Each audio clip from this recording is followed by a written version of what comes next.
Hello, everyone, and welcome to ReelQuick episode 105, kind of the last one of the themed Halloween episodes for the month. I know when this is coming out, it's like November 2nd at this point, but we're recording this 2 days before Halloween. So in honor of that, we're going to be reviewing John Carpenter's Halloween from 1978, one of the most iconic slashers of all time, starring one of the most iconic characters of all time, and one of the most iconic scores of all time. So the synopsis: 15 years after murdering his sister on Halloween night 1963, Michael Myers escapes from a mental hospital and returns to the small town of Haddonfield, Illinois to kill again. For me, this is my first watch ever of Halloween.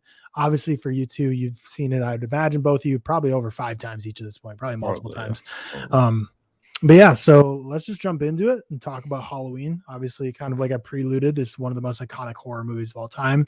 I don't think this was Jamie Lee Curtis's debut, but one of her most early films. But yeah, so I actually don't know your guys' reviews. I don't have it pulled up, but I'll start with George. What are your kind of thoughts on Halloween?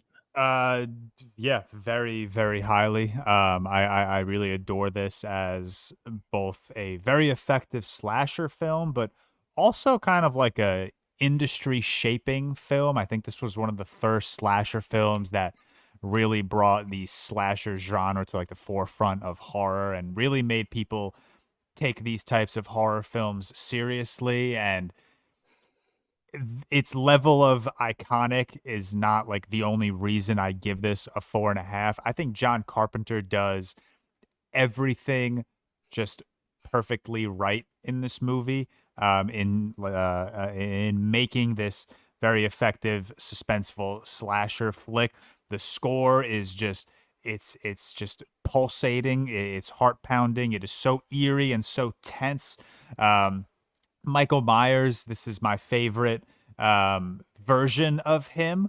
I love that he has really limited character development in this movie, which is very rare to say that like I enjoy a character whose like writing is like a little bit on the flatter side, but I love it. It's kind of like Heath Ledger's Joker, where like you don't know who he is. You don't know what he's done, kind of. You don't know, what's going on in his head. And it just makes for a very unpredictable experience. And I also think it makes for a lot of like fun discourse around just like talking about the character of Michael and what could possibly be going on inside that head. I think Jamie Lee Curtis is just a wonder. I think she's just so cute in this movie and she just radiates life into this project. And I think she's just really, really stunning here. She's very, I see a lot of Jamie Lee Curtis, younger Jamie Lee Curtis in Jenna Ortega, especially in like her horror stints between like Scream and X. It's just such like an adorable presence, and I just love watching it. But she's also really good as a horror actress. Like the horror screams are there. She's very physical in Laurie Strode's mannerisms in this movie, and I really like her in this movie a lot. The kills, nothing like crazy gory, but they are fun. Like I love the scene where Michael just picks up this dude by the neck and just puts a knife in his chest, and then that dude is just like hanging by this cupboard. Like I think that's fucking hysterical.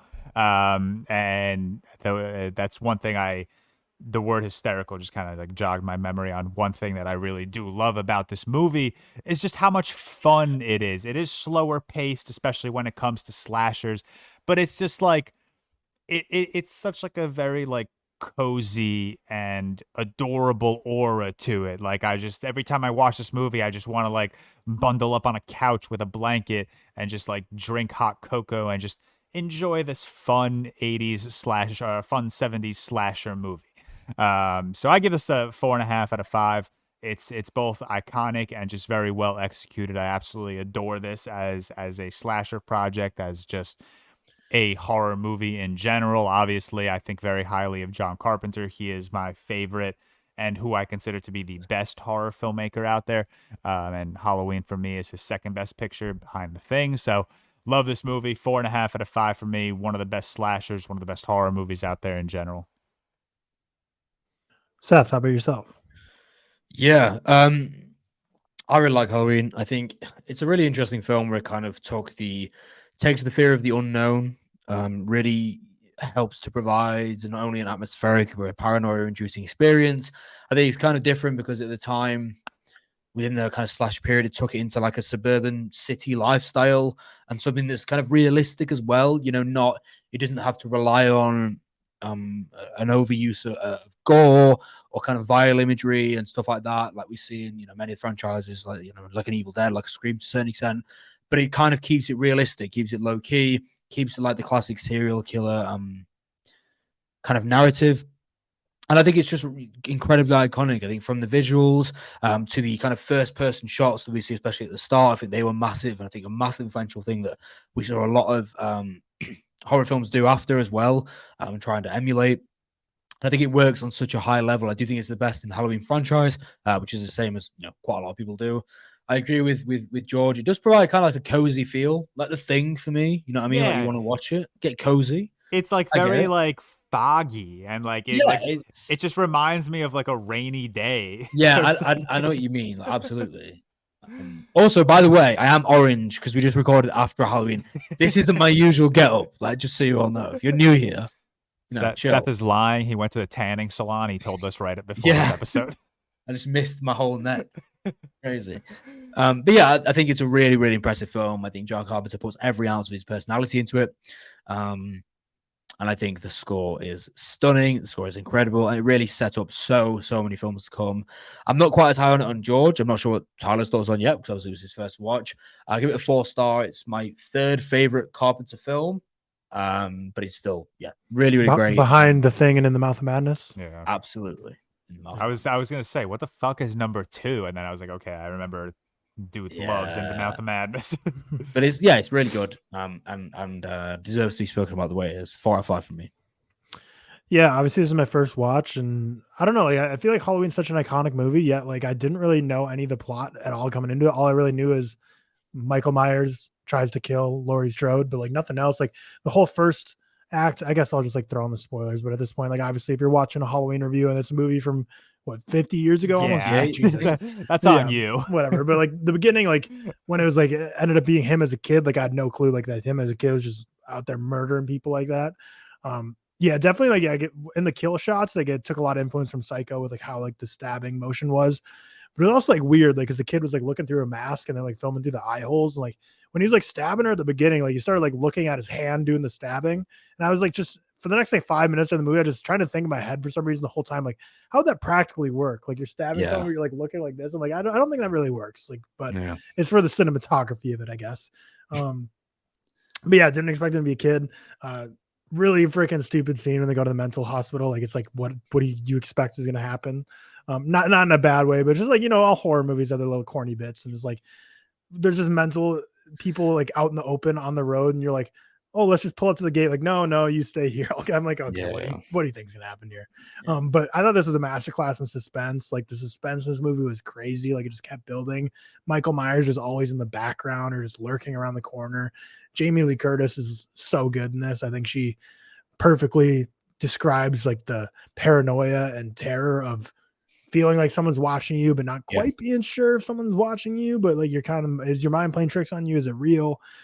So the suspense I thought was just brilliant. Obviously the score adds that a ton.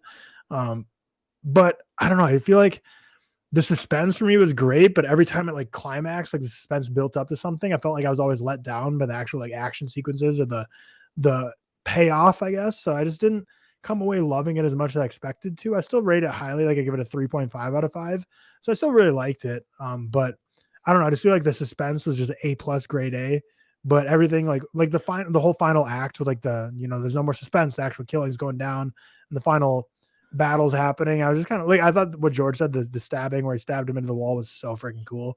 But other than that, I don't know. I was kind of a little let down by the actual, like what it ended up building up to the whole time. I more preferred when it was like suspenseful and the lurking presence, whereas the final battle just didn't really live up to my expectations. So I really liked it. 3.5 out of 5. But do you think there's a case where you've seen the recent Halloween films, haven't you? I think. Nope. There's the only Halloween movie I've ever seen. Well, do you think that's a case where it kind of is a point, where you've seen so many of the modern slashers and kind of come to expect that you kind of went into it with expectations it was going to live up to recent kills and recent slashes like a Scream and stuff, because I don't know if, well, I mean, that might not work, but when I went into Halloween, I was really young and it kind of stayed with me throughout this time. But I imagine if I went into it now, after having watched so many recent slashers and so many other things, it would have maybe been a bit of a letdown in terms of not the execution, because I still think the execution stands up as being one of the best ever in terms of slashers, but in terms of maybe the brutality and the outcome of things. Didn't that like hindered you a little bit, or that wasn't the case? Yeah, it could be. I just don't know. Maybe Michael Myers just isn't my like cup of tea for like a villain, where it's just like, you know, a faceless, Maybe, yeah. voiceless villain. Like maybe that's just not, it just didn't do it for me. But I didn't really need like the gore or anything. I do think the direction of this and the cinematography is like phenomenal. Like I think John Carpenter crafted something incredible here. But yeah, maybe it's just because, you know, seeing it for the first time 50 years removed, maybe it just didn't live up to what I was expecting. So I don't really know why, but I still really liked it. Like I think it's right on the border of a 3.5 and a 4. I have it on my list to watch Halloween 2 next week, and probably won't be like binging them, but I'm going to slowly try and tick off all the Halloween movies and get through them all like, one at a time. No, like I don't know. There's a lot of Owen loves a lot of the ones a lot of people hate, so I want to check those out. Yeah, Owen loves every film. Owen loves every movie people hate. Although I will agree with him on Rob Zombie's Halloween 2. Watch that; it's really interesting. Completely different than the rest. So of the that's not the second Halloween, though, right? Or is no, it? That's like 2007. That's like down the line. Is John Carpenter only directed the first? Yeah. Okay. Sad. Just did the first, did all he needed to do. So there's 2 different Halloween 2s. Like, what is Halloween 2 called? Like, what is the next Halloween I watch? Halloween 2. Okay. So Halloween 2 is because there's 2 Halloween 2s with the same name, which is kind of annoying when you speak about it. They should have It's so stupid. Split him up. You know what I mean? Like the second Halloween and then Halloween 2 or some shit like that, just so you can differentiate the two. But yeah, John Carpenter kind of just went in, and then the names just go Season of the Witch, Return of Michael Myers. They're like the most horror tropey names out there. I can't wait till you watch the one with Busta Rhymes in it. Is that the Revenge of Michael Myers? No. That's the. Oh, isn't that no? That's not Resurrection, is it? No, I think that's. Hold on, I'm looking like literally right now. That is. I have. Oh wait, no, it's Return. Is it Return? No way. Is it Return? It's not. It's definitely God. Resurrection. Oh yeah, it's Resurrection. Oh it my is God. Resurrection. Yeah, okay. 2002. Yeah. Oh man, that movie. God damn. So I know in like the most recent Halloween movie, Corey, is that his name? Is like the new Michael Myers or something in that movie?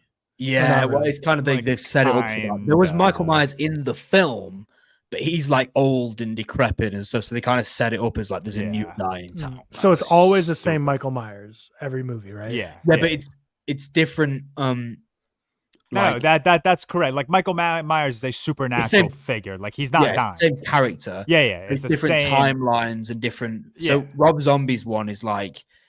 For example, Rob Zombie's first one is kind of similar to like a remake of the first. It shows Rob Zombie's first one is like the upbringing of Michael Myers and showing him how he gets to Michael Myers, and the second one is like him breaking out of the mental institution and stuff like that. So different directors took it different ways, but it's all the same storyline, same characters, just in different areas and stuff. It's kind of so Michael Myers is a supernatural being then, because I'm like completely noob in the Halloween franchise. This is all I've seen. Is this 90-minute movie? Yeah, he's not like a real person. Like you stab him in the face, he's probably gonna come back. You'll see a million times where he should. There are a lot of instances, even in the latest trilogy, where he's dead but comes back. Yeah, because like so what happened? Furious kind of thing. Yeah, so at the end of Halloween, he gets like shot in the head and falls off the house, and that's the last we see of him, right? Or falls off like the deck, which like I guess like obviously that could be something like that could explain supernatural part, but where it's like, how do you come back from that? But also like it wasn't enough for me, like based on horror movies I've seen, to be like he's for sure dead. Like I've seen people before like had worse done to come back, so I guess I didn't get the supernatural vibe from that. But it sounds like from the rest of the franchise he just gets murked so many times but doesn't actually die. That's like such a fun, like that's like one of the funniest things about this franchise to me, that like it's a grounded in reality slasher flick. And they don't care to expand on why this one dude is like this supernatural being. They just, it's like, and I love that. I love that they just don't care to talk about it. It's like, fuck it. Who cares? He doesn't die. Just deal with it. That's it. Do you ever see his face? Yes. In which one is his face? You saw his face in Halloween, the one you just watched. in the scene when they're on top of the stairs, he like takes off his mask very briefly and you see his face. Yeah. And then in Halloween 2018, Halloween 2018, I think you should watch that one next, Tyler, because I genuinely think you will watch that. It's my second favorite Halloween movie, and it has literally like one of my favorite scenes in horror where like Michael Myers like puts his mask on. It is so fucking badass. It is, and it's right after he does like cool kills. Not to sound weird. That's my third favorite. I think you'll probably quite like that one actually first. Yeah. But the thing is, if you watch that one, you got to carry on, and I think kills and ends were just atrocious, honestly. So yeah. That's the issue. Also, this movie is way hornier than I expected it to be. Like, just an insane amount of nudity for no reason. So much nudity. Yeah, just like, and like even when like the one chick was like dead and like stuffed in like a cabinet or a closet or whatever, it's like still they're just like, yeah, let's just show titties. like, what are we doing? That's like literally every 70s and 80s. If there's any opportunity to take a top off, they will take a top off. That's just that's true. That's true. That's just how it works. Obviously, is like one of the main tropes like Scream like makes fun of in like their movies. Yeah. Cam, what's your review on Halloween? I like Halloween a lot. I have it at a 88 out of 100. One of my, I think it was 8th on my top 10 list. I like Halloween. Don't love it. Like it's the franchise as a whole. I won't watch the other ones maybe one day, but I liked the remake a lot. It's definitely my second favorite of the 4 I've seen. The other 2 competition. Yeah, the other 2. Yeah, I was gonna say. But yeah, nothing really to say. One of the most iconic characters, one of the most iconic soundtracks and scores of all time, like outside of horror. It's just very iconic. I'm sure you guys mentioned everything. I think it gets the pass for being like, I saw it recently. I didn't rewatch it for this, unfortunately. I didn't have time, but I saw it like a year ago, maybe 2 years ago, however long. And it gets the pass for being like one of the original slashers. It's very cookie cutter slasher in my opinion, but it's like the first one. And that's something I don't think the remakes can ever. It created the cookie cutter mold. Exactly. Like I don't think that's none of the new ones do anything different to reinvent it, to change the slasher genre. I think they all just do a very mediocre job. So that's why I don't think anything will ever live up to the original, unless they go do something crazy. But right now their answer is just, it's Michael Myers. It'll make money. So it doesn't matter what he does. Not buying beer for anyone. So it's unfortunate, but yeah, I don't have a ton to say on Halloween, and I didn't rewatch it, so it's not super fresh in my mind, but I remember really enjoying the first, and the things it does well, it does really well. And John Carpenter just does a very good job at crafting a horror scene and making you feel that like horrorness of it. I would say, like, even in The Thing, you feel that horror of it. You should watch In the Mouth of Madness, Cameron. I'm sure I will one day, but I don't like horror, so probably not anytime. I think that's mystery, to be fair. Yeah, it's like more mystery thriller, I think. That's fair. And so I think I'm the only one. What do you I'm the only one to have Scream rated higher than Halloween then. Right. I'll take it. I'm a Scream stand. Would you rate it? I don't think 3.5. That's not a hot take. I don't think at all. Actually, I think a lot of people probably take. What Scream. is the average? Oh, actually, this is a question. What is the higher rated one level? So I think it's Scream. Scream has like a 4.1, doesn't it? Jesus, it's probably close. I think when I asked for which franchise is better, Scream won by a lot, but I don't think anyone would be surprised by that. Even the biggest fans of Halloween would. Halloween has a 3.8. That's actually lower than I thought it was, to be honest. Well, once I publish my review, it's going to go down like 1,000%. I enjoy it though. I like it a lot. Yeah, one of the coolest posters too. Like I always love because like Letterboxd, I probably changed the poster of like 99% of movies, but Halloween's one of the few where it's like you can't change that. It's just interestingly, it's usually horrors for me that I never change. So like Evil Dead, Alien, The Thing, Halloween, I just won't change them because there's no need. Yeah, they do usually have a lot of cool posters. The Thing's got good that poster. Thing is so poster. The Thing is amazing. I love it so much. I changed all the Screams. Yeah, Scream has a ton of cool alternate posters though. Whereas like Evil Dead is like such a classic, iconic one. Yeah, the Evil Dead poster is fucking amazing, man. The artwork on that is so incredible. But yeah, anyone else got anything else to say on John Carpenter's Halloween? John Should we all sing and just like outro? No. Oh. Good. No, Cam did enough. But that's our review of Halloween, the iconic John Carpenter 1978 horror classic. 3.5 from me, 4.5 from Cam and George, and 4 from Seth, right? Yep. Yes, sir. All right. Well, with that, we will see you on Monday's episode of Real Talk for Real Talk episode 60. Peace.